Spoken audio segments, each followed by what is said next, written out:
ito yung perfect example ng recipe na di kailangan marami yung ingredients para maging masarap. Kung baguhan ka pa lang sa pagluluto at gusto mong gumawa ng dish na masarap, madali lang gawin, at minimal ingredients lang, then perfect na perfect ang recipe ito para sa inyo. Chat nyo na lang.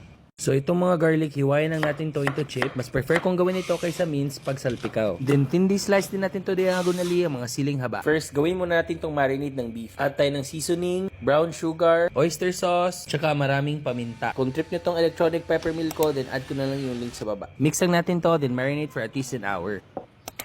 In a heated pan, mag-add lang tayo ng generous amount of olive oil. Then sa mahinang apoy lang, add na natin tong mga garlic. Infuse natin yung garlic dun sa oil. Then hanguin lang natin tong garlic chips kasi tatoppings natin tomato. Then add tayo ng 2 cups ng tubig. Takpan at palalambutin natin to for 40 minutes. After 40 minutes, nag-reduce na yung sauce. Add na natin tong mga siling haba, yung garlic chips, and simmer again for 5 to 10 minutes. At ganun lang kadali. We're ready to serve! Kalamihan ni Iggy.